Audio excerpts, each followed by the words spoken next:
بسم اللہ الرحمن الرحیم والصلاة والسلام علی سید الانبیاء خاتم النبیین محمد صلی اللہ علیہ وسلم۔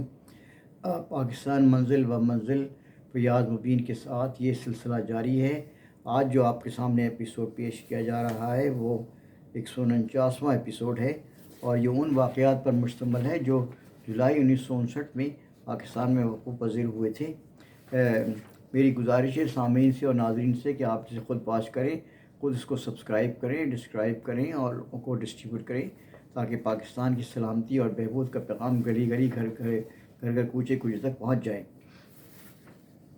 جولائی 1949 کا سب سے اہم واقعہ یونائٹڈ بینک لمیٹڈ کا قیام ہے۔ 24 جولائی 1959 کو پاکستان کے ایک نئے بینک یونائٹڈ بینک لمیٹڈ کا جو UBL کے نام سے مشہور ہوا، بعد میں اس کا قیام عمل میں آیا۔ اس بینک کے لیے بنیادی سرمایہ پاکستان کے مشہور صنعت کار یوسف سہگل نے فراہم کیا تھا، جبکہ اس کے رہنما آغا حسن آبدی تھے۔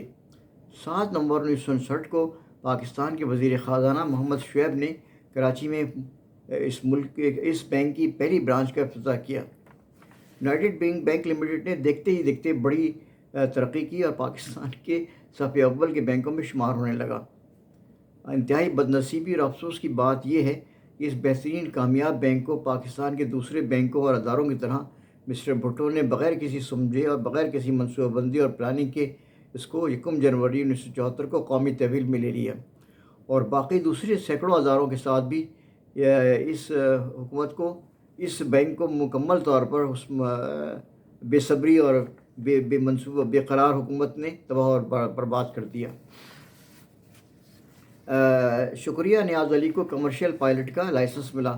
12 جولائی 1959 کو لیفٹیننٹ جنرل بختیار رانا نے بالٹن لاہور کے ایئرپورٹ پر مس شکریہ نیاز علی کو کمرشل پائلٹ کی لائسنس عطا کیا۔ مس شکریہ نیاز علی جو بعد میں شکریہ خانم کے نام سے مشہور ہوئیں، پاکستان میں ہوا بازی کا کمرشل لائسنس حاصل کرنے والی پہلی خاتون تھیں۔ 1 جولائی 1959 کو مشرقی اور مغربی پاکستان کے گورنروں کے لیے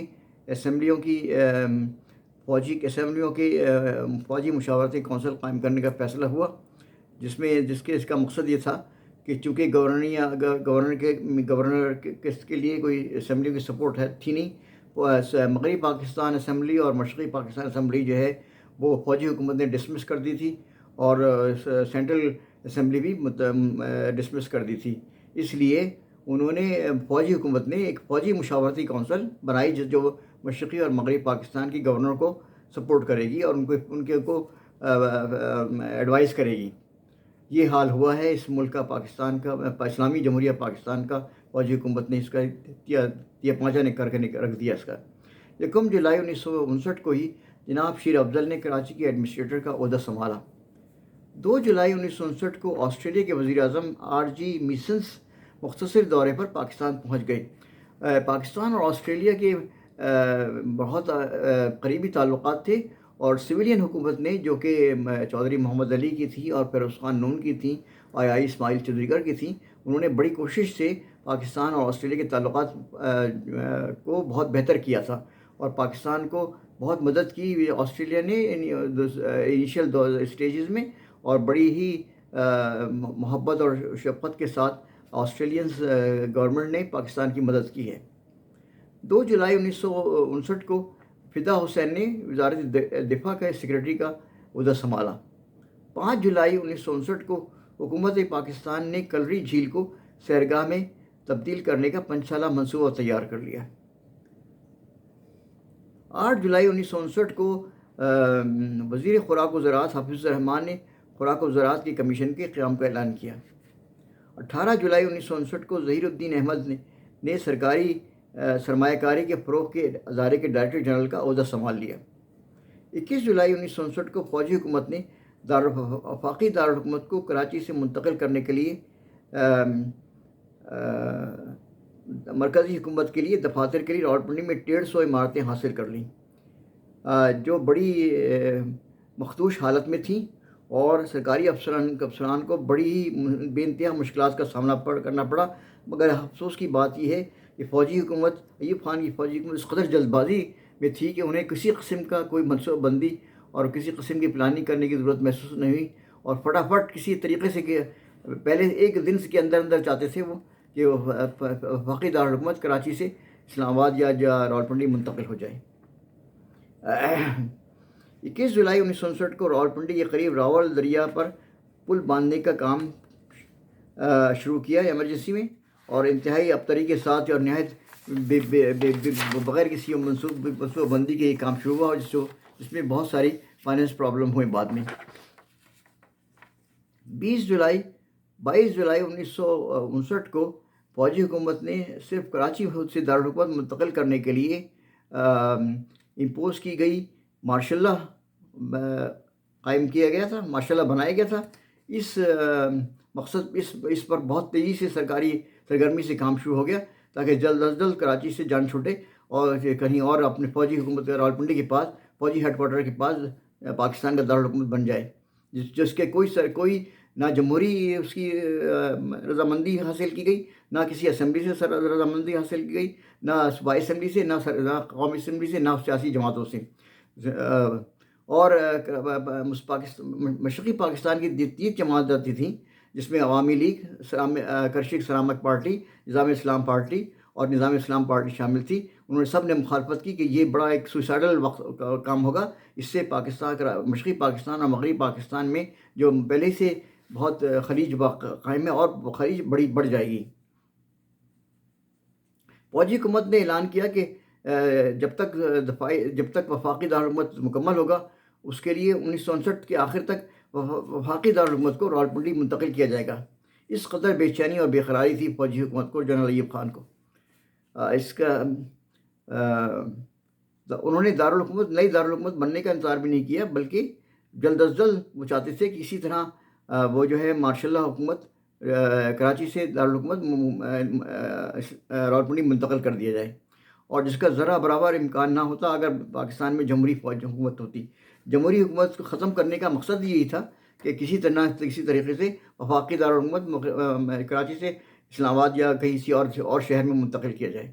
یہ انتہائی افسوس اور صد افسوس کا مقام ہے کہ ان فوجی حکمران نے، فوجی جنرلوں نے کس قدر خود غرضی اور بدتیانتی سے کام کیا ہے اس مقصد کے لیے، اور کروڑوں اور بلینس آف ڈالر جو ہے اس سرمایہ فورن ایکسچینج کا اور منٹرنل ریونیوز جو ریونیوز تھے وہ ضائع کی اس نئے دارالحکومت بنانے کے لیے۔ 23 جولائی 1959 کو دائرہ معارف اسلامی کے سربراہ مولوی مفتی محمد شفیع نے دائرہ معارف کی طباعت کے کام کا آغاز کا اعلان کیا۔ 24 جولائی 1959 کو پروگریسو پیپرز کی حیثیت حاصل کرنے کے لیے میاں افتخار الدین نے ہائی کورٹ میں مقدمہ دائر کر دیا۔ یہاں یہ بات یاد رکھا جائے کہ فوجی حکومت نے آتے ہی سب سے پہلا کام کیا کہ انہوں نے جو لاہور سے شائع ہونے والے روزنامے تھے اور ہفت روزہ تھے ان پر مکمل پابندی لگا دی اور ان کو اپنے قبضے میں لے لیا، اور اس سے کوئی معاوضہ مالکان کو نہیں دیا گیا۔ یہ کتنی افسوس کی بات ہے۔ 25 جولائی 1959 کو چودھری نذیر احمد خان کو پاکستان کا اٹارنی جنرل مقرر کر دیا گیا۔ 28 جولائی 1959 کو مارشل لا لگنے کے صرف 6 ماہ بعد غیر قانونی غیر آئینی طریقے سے کراچی سے دارالحکومت کو راولپنڈی منتقل کرنے کا کام شروع کر دیا گیا۔ 28 جولائی 1959 کو مارشل لا لگنے کے صرف 6 ماہ بعد غیر قانونی اور غیر آئینی طریقے سے کراچی سے دارالحکومت کو راولپنڈی منتقل کرنے کا کام شروع کر دیا گیا۔ یہ ایوب خان کی وہ تھی منصوبہ بندی جو اس قدر جلد بازی میں تھا، وہ شخص جس کا مقصد تھا فوج کا ملک کے دفاع کا، اس پہ کوئی توجہ نہیں تھی۔ ساری فوج کے جنرل تھے وہ سب بڑے بڑے عہدوں پہ فائز ہو گئے، کوئی کسی کارپوریشن کا چیئرمین بن گیا، کوئی کسی کو کارپوریشن کا چیئرمین بن گیا، اور اپنی ان چکروں میں لگے رہے اور پاکستان کے دفاع کی طرف کوئی توجہ نہیں کی، نہ کوئی یہ توجہ کی کہ پاکستان کو دفاع کو مضبوط بنایا جائے۔ 29 جولائی 1959 کو آمریت کی طرف ایک اور قدم ہوا۔ ایوب خان نے انہوں نے سیکورٹی پاکستان ایکٹ کو مارشل لا ضابطے 72 میں شامل کر دیا گیا۔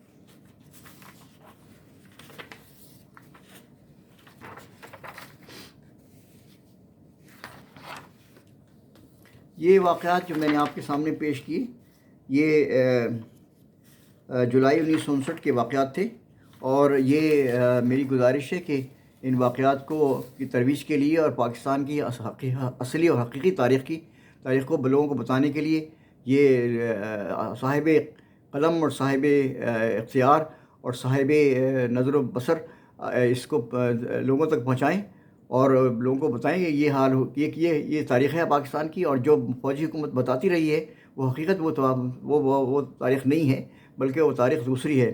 وہ انہوں نے اپنی 10 سال کی زندگی، 10 سال کے سیاسی دور میں اور فوجی دور میں انہوں نے تمام تاریخ بدل دی، اور تمام تاریخ بدل کے اپنے آپ کو ہیرو بنا دیا۔ حالانکہ 1965 کی جنگ میں بھی ان کی بہت زبردست شکست ہوئی فوج کو، اور 1971 کی جنگ میں تو پاکستان کا آدھا حصہ ہی نکل گیا۔ میری دعا ہے اللہ تعالیٰ پاکستان کی سر کو سلامت رکھے اور حفظ و امان میں رکھے۔ اللہ تعالیٰ پاکستان کے لوگوں کی مدد فرمائے اور فوج کو سمجھ اور عقل عطا فرمائے۔ پاکستان پائندہ باد۔